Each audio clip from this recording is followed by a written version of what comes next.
Hello and welcome to the next installment of Forward Finance, the podcast where we navigate the digital age of finance. Today I have with me Casper, and we will be talking about management reporting. Yeah, but once you have that in place, Yes. then feeding in additional data from all operational systems, you attach it to this same planning and control cycle, and having those dashboards in one single app will allow executives not to have to think about where the data is coming from, but simply consume that same data based on the terminology used in the corporate performance management system. So you can attach SAP data or any other ERP data, sales data, HR data to map it to the source system or the group system to allow more and more reports to flourish within executives in one space. All right, then let's get on with the show. Casper, why don't you quickly introduce yourself? Thank you, Jeroen. I'm Casper Plantinga. I have 25 years experience in the management reporting field as a consultant, but also as a group controller. I've been working with the tools, delivering reporting to CFOs around the world. And now specialize, in fact, in Power BI, using Power BI for management reporting, really the next level of reporting, I believe. Making the migration away from Excel into more sophisticated BI tools. Yeah, we see it happening more and more often every day, actually, with our clients as well. So I'm really eager to deep dive into the content with you. As a regular part of the program, we always talk about the recent events that we've been visiting. So any events you care to share about, Casper? Well, I have a couple of events I'm going to in the next couple of months as well, especially vendor-related events where the vendors will show what they have installed for the next year. So I'm very curious to see what's coming up.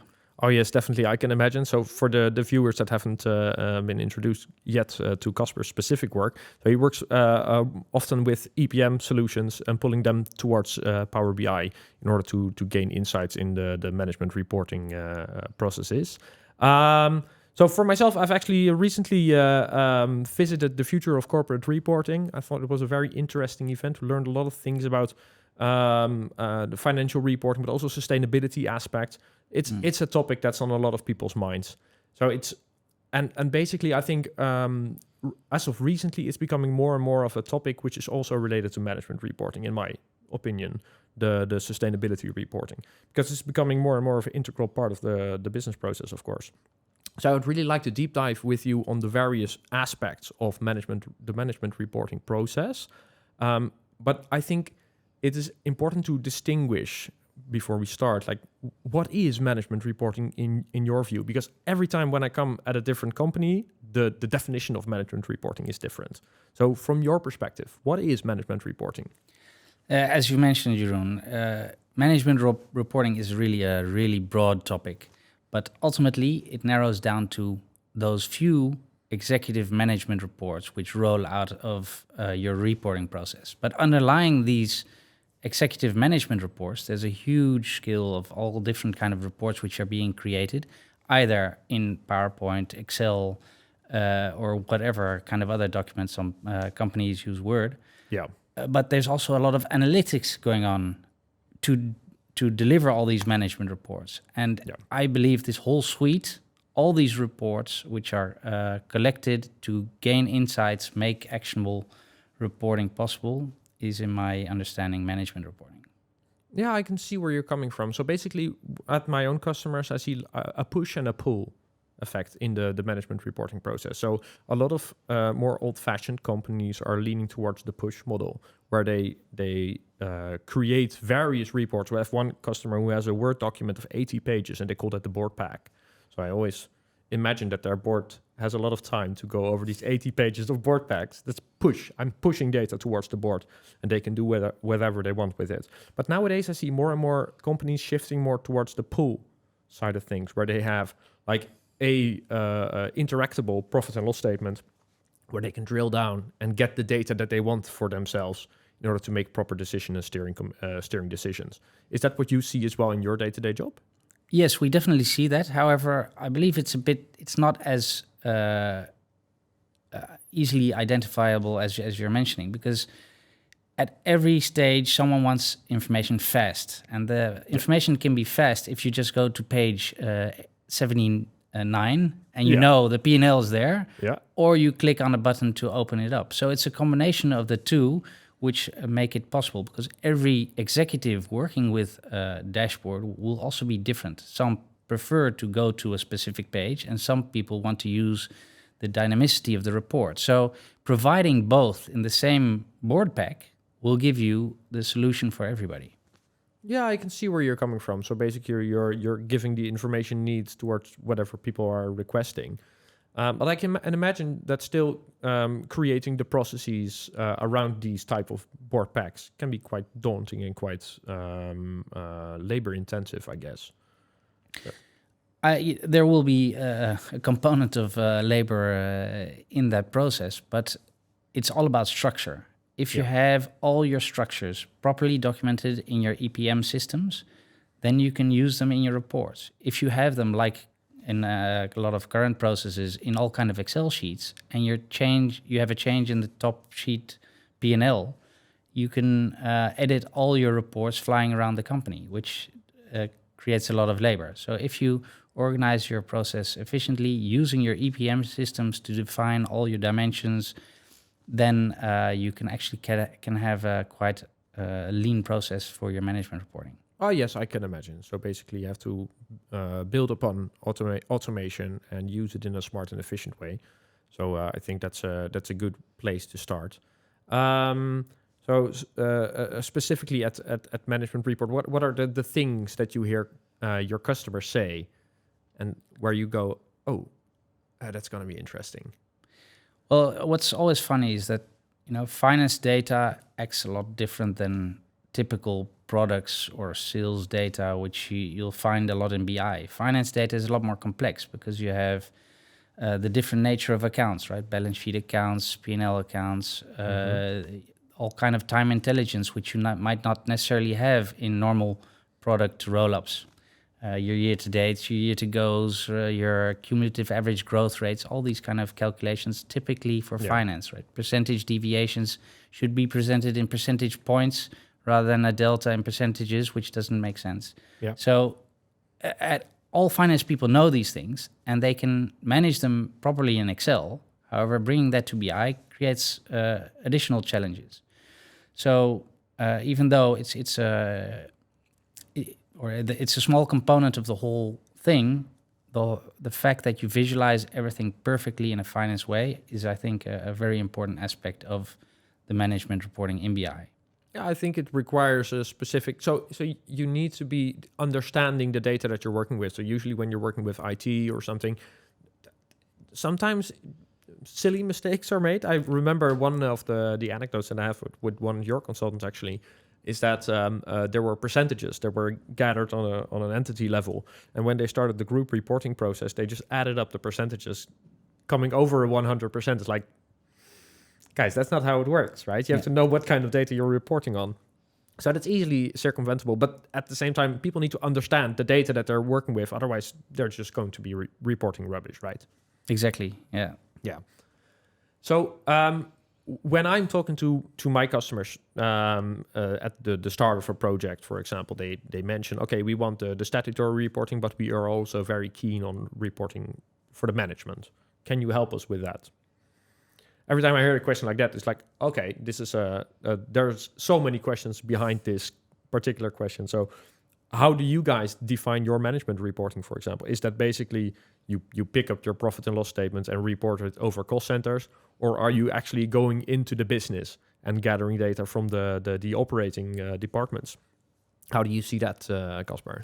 Yeah, well, as you mentioned, right, every company has a different operating model. And a lot of times, even within large concerns, they have different types of P&Ls for different departments or different parts of their business, because these conglomerates have different business models which they're operating. Yes. So, in fact, there's no real best practice there. It's very much we follow what management has already dictated in their own systems. From our management reporting process, we simply follow what the customer is is requesting, which is generally also set up in their corporate performance management systems, right? So that's part of the it has to come from aspect. somewhere, and of course you have to build upon what they already have. I can imagine that sometimes that the customer also wants to lean on your experience that you have. Yeah. So there, especially when we come in, we make the combination between enterprise performance management systems and BI. And there's a few aspects which you always should take into account when you build a proper BI system on top of your financial data, which are, amongst others, having hierarchies which are balanced. Yes. Balanced hierarchies, a very simple concept, allowing a BI system to slice through cuts of data which all have a similar topic. Like if you have a regional entity structure, your second level should be continent, your third level country, and your fourth level maybe entity. If you then define these levels, you can slice through your data with a slicer called the parameter field in for instance, Power BI. Yeah. And that will allow a lot more ease of use of your reporting in the end.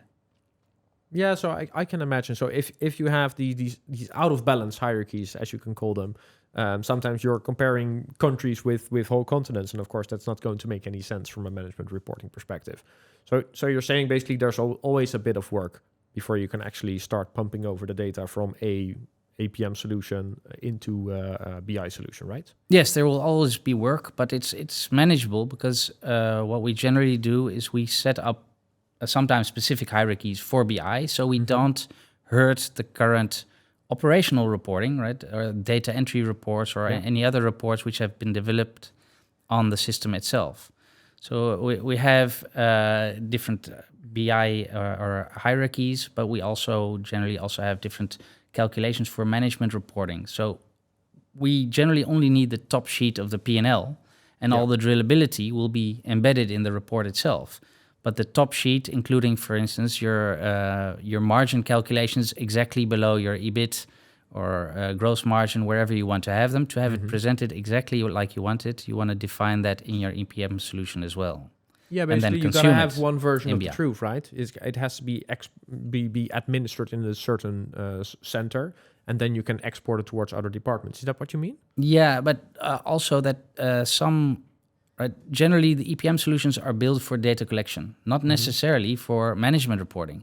And then that last mile of management reporting is done in Excel, and then people and generally also departments who are not necessarily responsible for the delivery of the EPM tool, the FP&A department or controlling department, they start working on the side to create their own reports rather than changing the tool and creating hierarchies in the tool, etc. Yeah. So we go back to the tool and we make sure that the tool has the definitions of management reporting within it. So if you have, for instance, some restatements which affect your management P&L, you want to make sure that that comes out of a proper definition of the tool and is not some kind of side calculation in an Excel sheet. Yeah, I can imagine. This is for the auditability, of course. If you're looking at a certain number, where's the data coming from? You always have to be accountable for what you're actually presenting, right? Yeah. I think that's a very important part of the process, because the management reporting has to be reliable. If I'm going to make steering decisions based on this data, it better be good. So how do you guys, because we always now talk about the data which is coming from the EPM. So basically we're talking about financial data.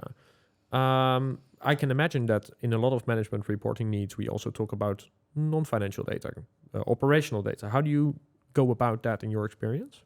So what we see is a large trend of moving to BI. However, we start with the data coming from the corporate performance management system, which includes the terminology for your planning and control cycle specifically for that company. Yes. The forecast, the estimates, the budgets, everything, right? The monthly cadence which they're reporting in, everything, the whole system breathes that terminology. And that is the basis for any executive to understand where they're looking at the data. It's repeatability, I guess. You have to repeat, and have this cadence, you mean? I think that's... Yeah, but once you have that in place... Yes. Then feeding in additional data from all operational systems, you attach it to this same planning and control cycle, and having those dashboards in one single app will allow executives not to have to think about where the data is coming from, but simply consume that same data based on the terminology used in the corporate performance management system. So you can attach SAP data or any other ERP data, sales data, HR data, to map it to the source system or the group system to allow more and more reports to flourish within executives in one space. So in that sense, do you see that an EPM, because you're mentioning EPM solutions right now, do you see EPM solutions slowly taking over the role of the data warehouse? Well, in fact, yes. From a finance perspective and a corporate finance perspective, it definitely does. And we see a very big trend starting from strategic information, moving towards tactical and sometimes even operational data, allowing more lower levels within the management to find their same data, which is automatically completely interlinked with their strategic data. So it's a perfect flow of data, which will make the processes a lot more efficient. I can imagine this is a specific trend that has been enabled over the last few years. So basically looking at the EPM world, we no matter how you call it, you can call it the register or the analytical information hub or whatever you call it. These EPM solutions nowadays have like a second layer where you can store your data, in a sense like a data warehouse, I guess, where you can feed in various operational systems, not just the financial statements, but also including CRM data, HR data, or whatever operational data you need for your management reporting. So I think the EPM solutions of nowadays are really poised to step onto this trend and develop it further. Yeah. Do you see data warehouses going out of business then in the future? No, absolutely not. Because also, in fact, with cpmVision, the company I'm here for, we are creating data warehouses for our clients then in Azure. Yes. So we will duplicate that data in the EPM system in a consumable data warehouse for a BI platform. Okay, well, the data warehouse listeners among us can rest assured that their jobs are Yes, still relevant in the future. Okay, that's cool. Okay, then I guess it's when you're going out for various customers, it can be daunting to listen to whatever the customer wants and then hear them speak in a specific jargon, and then only realizing after some time that the way that they use it is completely different than what your previous customer is using it. What are the neat tips and tricks that you use to distinguish and cut through the bullshit, basically, and get to the point for the projects you're working on? Well, first of all, it's very important to listen to your customers, right? Because there's always good reasons why customers have a certain reporting logic. Then it's for us to find the right place to embed the different topics in either their source systems or within the model within the BI suite. So what there's a lot of topics, however, which will always be recurring for other companies. So at cpmVision, what we do, whenever we hear a topic which is somehow new or refreshing for us, where we think, hey, we've not seen this before, if we appreciate the finance logic in what they're proposing, we bring it back to our source model and we send it out to all our customers so they can also benefit from that type of reporting. Simple things like a concept of time span, that at any point within the data in our model, you can look back in time however many years for any account combination. It's something which initially wasn't in the model. We added that in-year trend, where you see all your trends versus prior year versus your budget versus your forecast, understanding that your actuals is only loaded until a certain date and the rest is still to come, right? Visualizing it completely pixel perfect for management to make quick decisions. So there's so many topics which still are out there, which I haven't seen, and every new client comes with a new a little insight, which makes me happy because I need to keep on thinking, and that Of course, we want to keep that's what on we being need to do, challenged yeah. and constantly be on our toes and work with the new technology. I can totally imagine that's a very fulfilling part of the job, I guess. Yeah, that's what we love. Exactly. Right. Well, then, is there anything you would like to add, bring to the listener? And Well, yeah, definitely. There's one concept which I really love is international business communication standards. oh Right. yes, of course, yes. We couldn't live a day without mentioning it. So go ahead. Yeah. Yeah, well, it's a fun topic in the sense that now more and more people have heard about it, but I still come across companies who haven't heard about it, and convincing these companies to move over to use these type of visuals or this standard within their reporting is a fun aspect of our job, because we really can make a difference. And this is based on all the great work of Mr. Rolf Hiegert and his team. But it really makes sense. It really makes reports a lot more digestible, and it's a hurdle for everybody. But once they really see it and they have the click, then it's a no-brainer to introduce this. It Yes. saves so much time and effort to create your reports. You don't need to think about it anymore because there's a standard. The logic Like is the anything. same. I mean, it's kind of weird actually that it took so long Yes. for us to develop this standard. Because I mean, at the reports that the dashboards that we use within our own company, within Finext, they're all IBCS. Because well, you just give it one look and you completely understand what's going on. All the visuals have like the same type of reporting standard. Makes it really easy to digest, I guess. But I can imagine that a lot of people are resistant against change because, well, we've been doing it for years like this, so Exactly. why should we change? Yeah. It's one of the more common heard things, but it really makes a difference. So I'm definitely an IBCS evangelist myself as well. Yeah, and then colors, right? The colors are a very hot topic always. Yes. Customer branding, where everybody wants all their waterfalls in their own colors. And then sometimes you come across companies who have a red logo, and red is the dominant color in the dashboard, right? It hurts my eyes. Oh no! But yeah, sometimes we do have red waterfalls as well. Oh dear! If the client persists, but we try to spend enough time to convince them. But as you said, some people are difficult to move. I can totally imagine. All right. Thanks a lot, Casper. I've had a lot of fun in this episode. So, any final remarks that you want to add to the episode of today? No, thank you for the stage, and of course, right. I mean, I'm here with cpmVision. This is our bread and butter to bring EPM into and specifically finance data in a BI platform. We predominantly focus on Power BI because Power BI is really in the right-hand corner of the Gartner quadrant. Yeah, it's the dominant player on the market, definitely. And it's changing so frequently or updating so frequently that it's really fun to be part of that adventure. Cool. Yeah, we gladly work together with cpmVision, so I will definitely put your contact details in the show notes. So if you're interested, please get in touch. If you have any other questions related to the podcast, you can always email us at podcast@finext.com. And if there are other inquiries, either on management reporting, Finext or cpmVision, just let us know, and then we'll get in touch.